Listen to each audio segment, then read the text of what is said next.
If you've been wondering, should you fix an appliance or chuck it, wonder no more. Take an appliance break with Chris Hilliker. I'm Molly, and I'm here with Chris Hilliker, and we're going to take a break and talk about appliances. And Chris is a machine repairman of large appliances, washing machines, fridges, ovens, dryers. And I'm going to ask you a personal question right off the bat. Chris, what kind of washing machine do you have?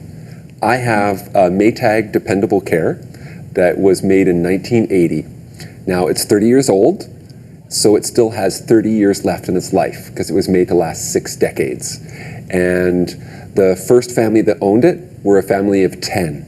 And they had the machine for 3 decades, running 24/7, and it never broke once, not once. Now, do you have to treat this washing machine differently, or? No, it was made to be bulletproof. When they sold that machine, the salesperson had a big heavy chain, and he would slap the machine and say, "This won't chip, it won't scratch, it won't dent," because it was made to last a lifetime. Okay. Over that life, you may replace a few small parts, but then you're not throwing away the whole machine, which really, that saves a lot of waste for the planet. Now, how do I know if I'm looking at a machine that just it's not working for me anymore? How do I know it's worth keeping? And as a home owner, how do I know that it's worth the phone call to a repairman, because I'm going to have to pay for them to even ring the doorbell, and that's a bit of a commitment. What do I get from having a repairman come over?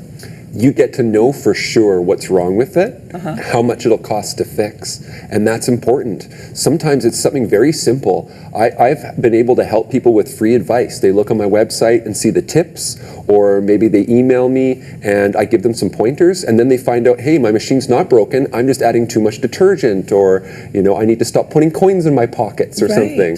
Other times it could be something very, very simple. For example, when the door switch breaks on a dryer, the dryer won't heat and it won't tumble. So from a regular person's perspective, it looks pretty grim, but the cost to repair a little lid switch or door switch is much, much cheaper than buying a new machine. So sometimes if people just go ahead and make their own decision without professional advice, they could waste hundreds and hundreds of dollars.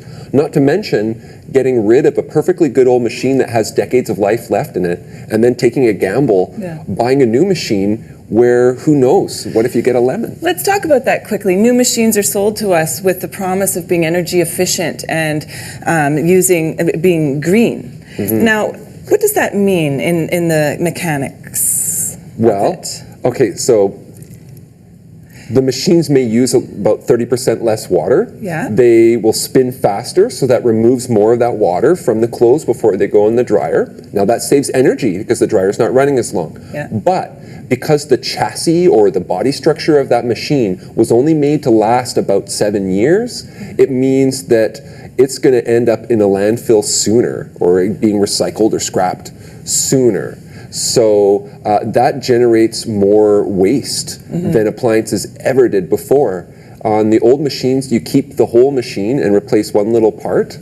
On the new machines, we get rid of the whole new machine, and it ends up making all this waste and costing people more money than appliances ever did for our parents or our grandparents. Yeah, you want to pass that washing machine on in your will, it sounds like the one you have. Yeah, the one I have, yeah. Okay, well, we've been speaking with Chris Hilliker, who is helping me to look at my appliances a little bit differently and have a long-term relationship with them. And we will check in again. Cambie Appliance can be found online. Thanks for joining us. Thanks for all your common sense. You may donate or recycle your appliances at any of the outlets below. And remember, you can send your questions directly to Chris on his Facebook page.